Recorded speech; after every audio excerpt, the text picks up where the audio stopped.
Good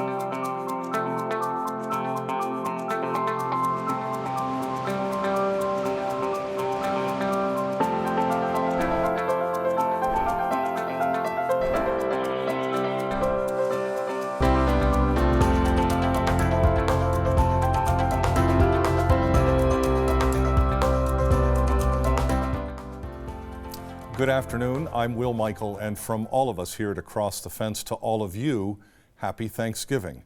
The best way to begin today's program is to talk turkey, and in our case, we'll talk Vermont turkey. Nearly 50,000 Vermont turkeys will be sold this season, and those birds will fetch roughly $2 more per pound than the frozen turkey at the supermarket. So our first stop on this Thanksgiving Day is a Vermont turkey farm. The Adams family started its operation in Westford in 1984, and as the family has grown, so too has the business. Let's hear from Philip Adams about turkey season. Our turkeys come in roughly the beginning of June, getting into July. Our birds will come in as little poults, we call them. They're roughly about 3 ounces the size of a little golf ball. They're adorable little birds. We take them out of the box one by one, and then they go right under the heater. They'll get a drink and they start running around. And it's from that point forward, their feet hit the shavings, that they're running around looking to get into mischief. There's one thing about turkeys is they're always looking to get into trouble. They're a social animal. They like being around the people when we come into the barns to feed them and water them, and oftentimes they're underfoot, but it makes you kind of slow down your process, and you gotta go slow. You gotta work at their pace. They are a very social bird. They say they'll crowd right around you, and it's rewarding. It's actually, they're one of the few animals that really show appreciation. When you give them some fresh food or some fresh bedding, they're gonna go right to that and start really checking it out. They make like a happy chirp. You can tell when they're checking something out. They're curious. They're happy. So it's a good feeling to know that you made this animal feel good. For their short life, we try to make it as stress-free and as happy as possible. At about 12 weeks into the growing season, they're going to hit roughly 12, 13 pounds, and then every week from there they keep going up. So it can be kind of a dance when we have a lot of birds, and Thanksgiving's very much of a deadline, a crunch deadline. That's the end date. So we need to make sure that we're on our game to get the birds ready for sale at the sizes that people need. It's not just a matter of hatching a bunch of 16-pounders and hatching some 20-pounders. It's a dance. These birds are growing every day of the week, and we need to make sure that we can fill the orders that people want, whether it's a 10-pound bird or if it's a 35-pound bird. We want to be able to produce that for you.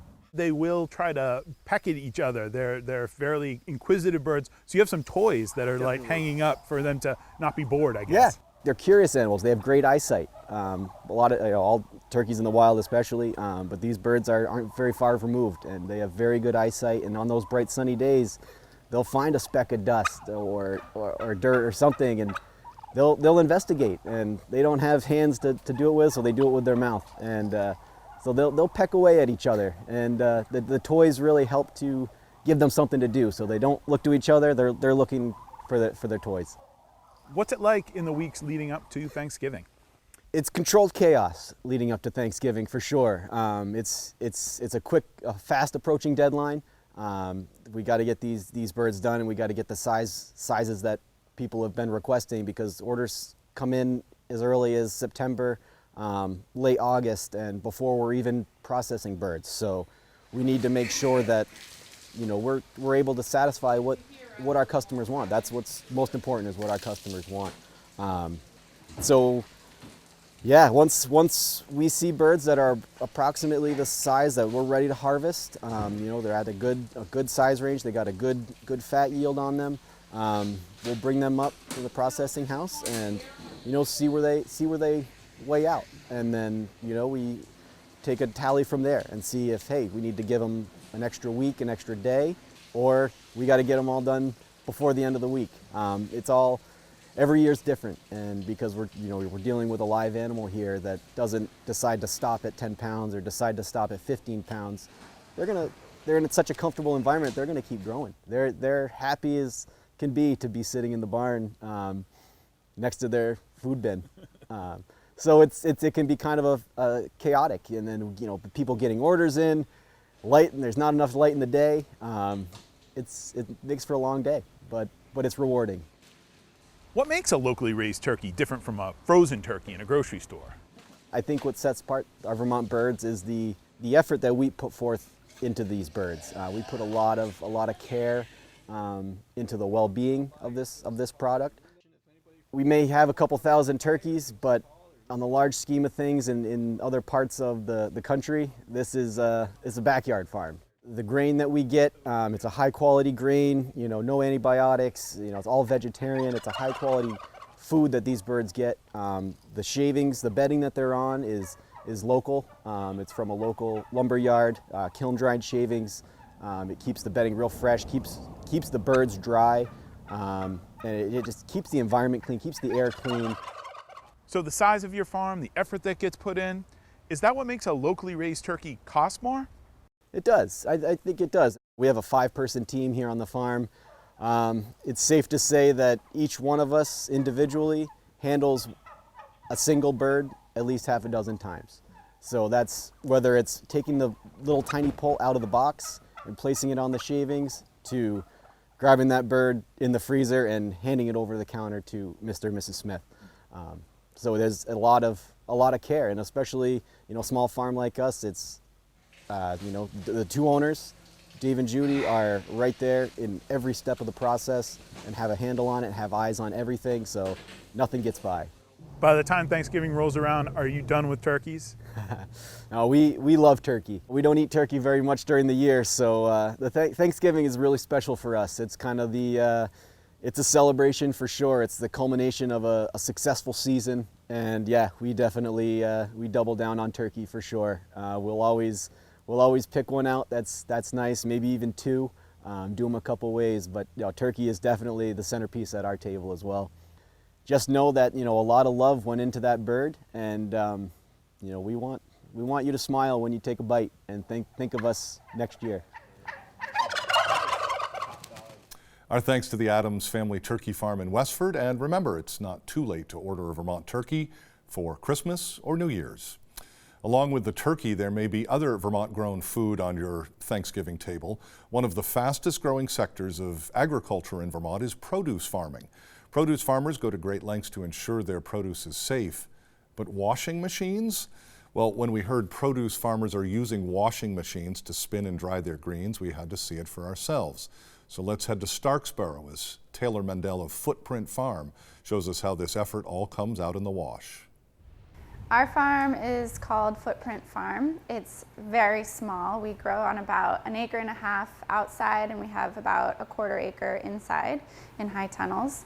We sell primarily to a CSA with about 80 members most of the year. We also go to the Shelburne Farmers Market and sell to a number of local restaurants and caterers. This behind me is our greens washing line. A greens washing line is where we wash mostly triple washed greens, which are things like salad mix, arugula. We do something called a zesty mix. It is somewhere where we come in through that big door behind me. That's where all of our dirty produce comes in. And then it goes through each bin of clean water, gets drained in the orange baskets, goes into the spinner here, and then gets packed for delivery. Something that's really important for us as a business is to have a product that's very high quality and that lasts longer in the refrigerator than something that somebody could get from the grocery store. A big piece to that is having really clean, really dry leaves once it goes into storage. So we used to use this hand crank restaurant style spinner, and it takes a long time, it's exhausting, and we just couldn't get through very many greens at a time. So we upgraded to a washing machine spinner so that we could set it and forget it, let it spin dry. We were getting super clean, super dry greens that we've gotten up to a month of storage life in the refrigerator. A washing machine? Yeah, we are a small farm, so we don't have the space or the resources to get the machines that the bigger farms use. So there are a lot of really great resources for farm hack machinery that we can use on our scale. So what people will do is they'll get a used or more and more new washing machines. They deconstruct it, take away the pieces that don't make sense, and put a switch timer on it so that you can put the greens inside and put it on the spin cycle. So we're not doing the agitate cycle, and you get a really nice dry product. The Maytag was great for a while. It's very loud, which doesn't seem like a big deal, but when you're in here washing greens hour after hour, and you get to the point where you need to wear noise-canceling headphones, it makes it less enjoyable. How have you worked with UVM Extension on this project? As we got to talking, Andy said, well, what if I was working on a washing machine conversion project? Would you be willing to test it? And we, at the time, were having a huge issue with our current spinner, and we said, yeah, obviously we'd love to try it, and here we are. Washing machine spinners are very common on the small farm, and it's really important because it fits the good in-between size of spinners, from the hand crank models to the industrial commercial spinners, which run multiple thousands of dollars. So this kind of fits in between there. It's not designed for produce, obviously, and there are a lot of extra parts you don't need. You don't need the agitator in there. You don't need all the fancy electronics. You don't even really need the housing on the outside on some models, and then taking that off allows airflow, so it's easier to clean and easier to dry out. A conversion with a timer and maybe a couple added bumpers, including buying a basket. The timers are like $30, the baskets are like $30. And then the rubber bumpers on the other model are like $15 or $20. So really it's between $50 and $100 for a conversion. $400 or $500 for a Maytag, and it gets up $900 to $1,000 for a Speed Queen. The nice thing about the Speed Queen is that it's extremely quiet. You can have a normal conversation while it's running.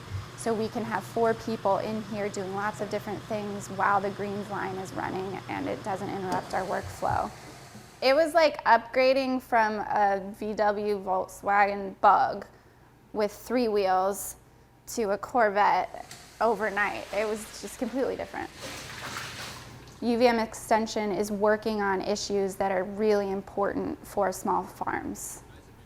I have friends who farm in other states, and none of them have the experience with their extension agents that we do. We can email UVM Extension at any time and get a response back relatively quickly with a whole list of resources, tons of links to other resources that they've collected, or if they don't know, they'll look into it oftentimes if it seems like it's something that would help others. Our thanks to the folks at Footprint Farms, and a heads up to anyone interested that future workshops on using washing machines for vegetable washing are still being planned. For centuries, there's been a connection between Vermont and the catamount. Throughout the 18th and 19th centuries, the relationship was quite brutal. For all practical purposes, we hunted the catamount to death. But even today, catamounts are everywhere in Vermont, on our license plates and the names of businesses, and the mascot at UVM is still the catamount. Even though the Federal Fish and Wildlife Service says the catamount is extinct, Vermont residents still report big cat sightings. Keith Silva tells us more. If you think you've seen a catamount in Vermont, you probably haven't. If you think you've seen a cougar or a mountain lion, well, a little mystery is good in our lives. Scientists call it Felis concolor, cat of one color. This feline may be one color, but it goes by many names: mountain lion, puma, panther, and cougar. And then there are the subspecies, like the eastern cougar, what's known in Vermont as a catamount. The easiest ways to spot a catamount nowadays is either at a University of Vermont sporting event or in a museum. The last confirmed catamount in Vermont resides at the Vermont Historical Society in Montpelier. It was killed by Alexander Crowell on Thanksgiving Day, 1881. Not only was this animal the last of its kind in Vermont, it was also one of the biggest. They're large cats. Jed Murdoch is a wildlife biologist and a professor in the Rubenstein School of Environment and Natural Resources at UVM. The largest catamount or cougar killed on record here in Vermont was 182.5 pounds. It was, in fact, the last one on record killed in Vermont in 1881 in, I think it was Barnard, Vermont. So a pretty good sized cat. I think from nose to tip of tail was about 7 feet. You know, this is a large carnivore, and they're very secretive, and they tend to be more solitary, unlike coyotes or wolves or some of the other carnivores found here in North America. In January 2018, the U.S. Fish and Wildlife Service changed the status of the eastern cougar, or catamount, from endangered to extinct. The statement reads in part, "The best available scientific and commercial information shows no evidence of the existence of either a reproducing population or any individuals." So if you're interested in getting some experience with endangered species, just want to get out. As a teacher and scientist, Murdoch is often asked if there's still a chance catamounts could be roaming Vermont's wild places.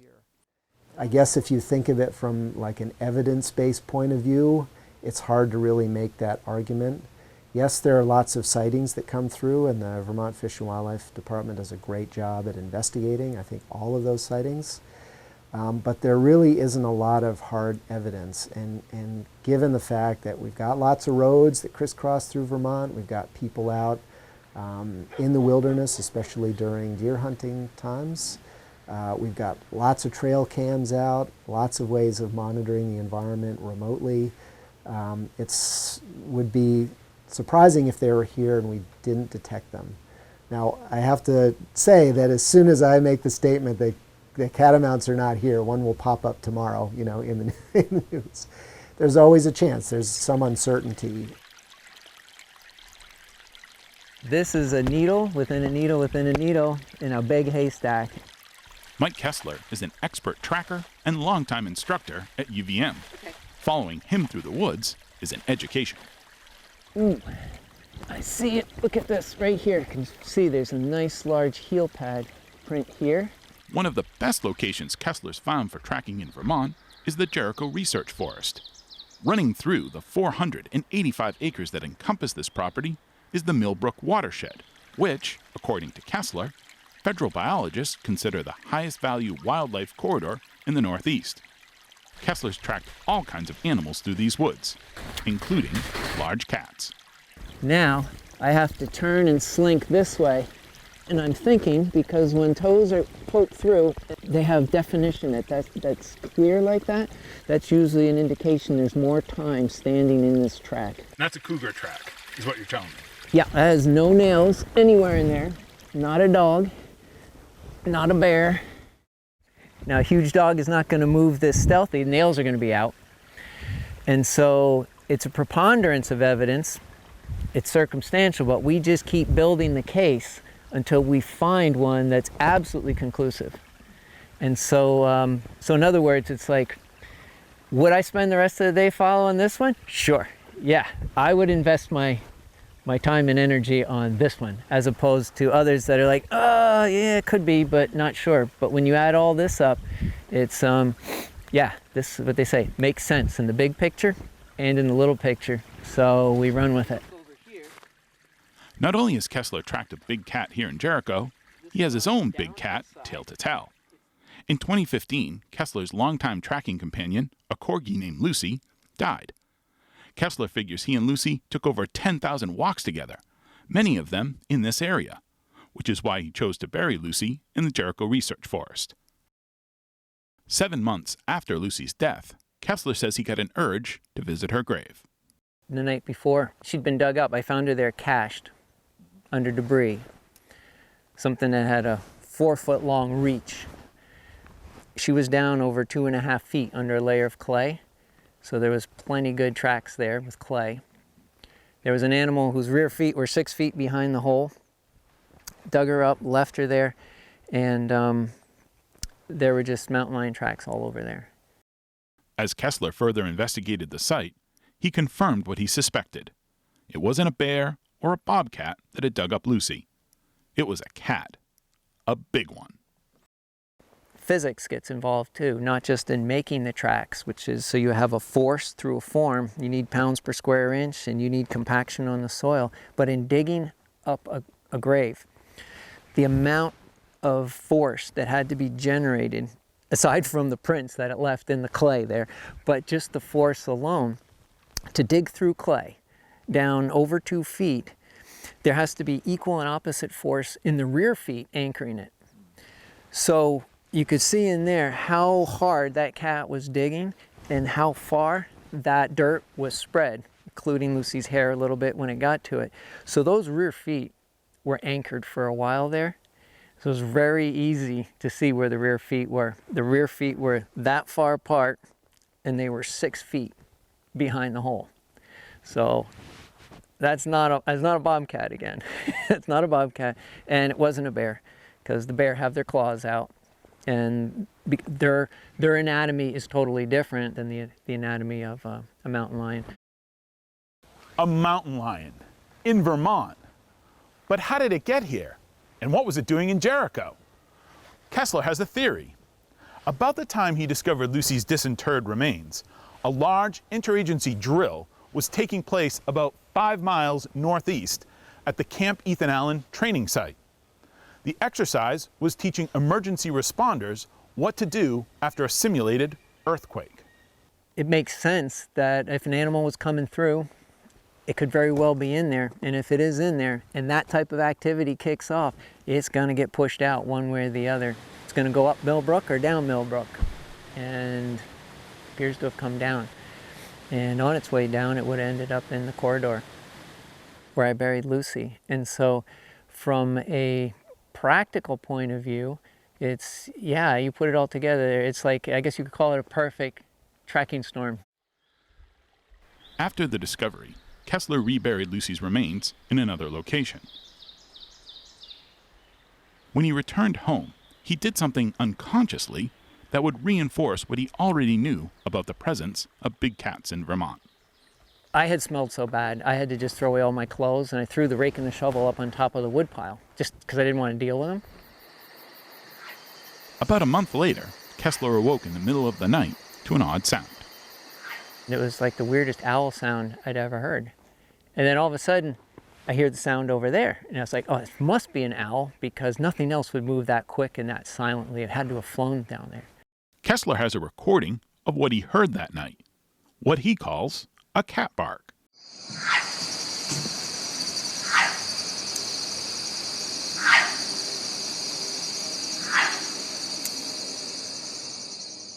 But that wasn't all he heard. Then all of a sudden I heard a huge stick break. When I heard that stick break, I went right to it. And to my utter surprise was mountain lion. And we were only 15 yards apart, and there was nothing between us. And it was a while. We were there, this whole thing was about 15 minutes.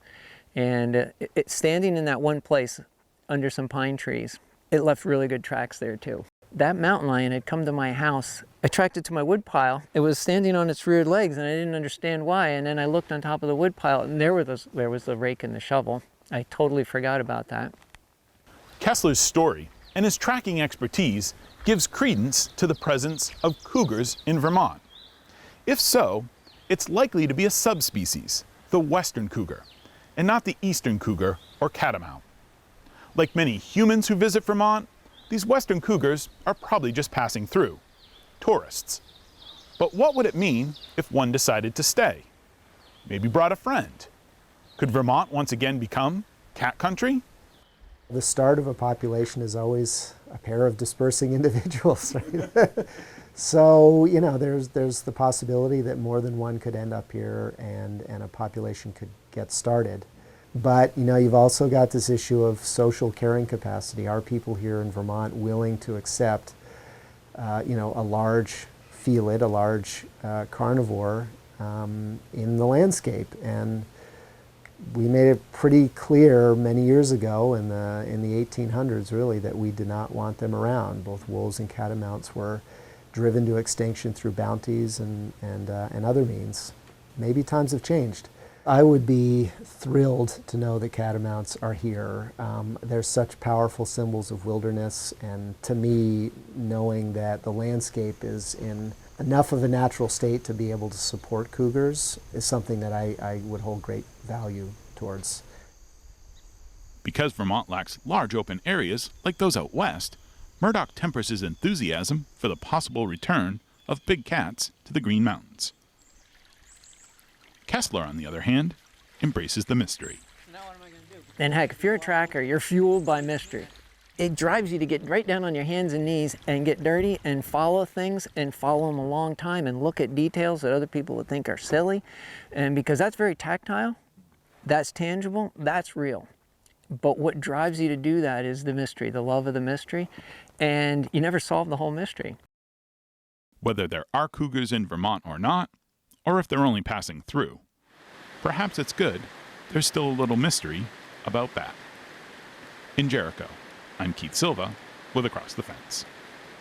So what do you think? We ask you to take a moment to share your thoughts and opinions on the Across the Fence Facebook page. That is our program for today. We know you have choices, and we want to thank you very much for choosing us. I'm Will Michael, inviting you to join us back here each weekday afternoon for another visit Across the Fence.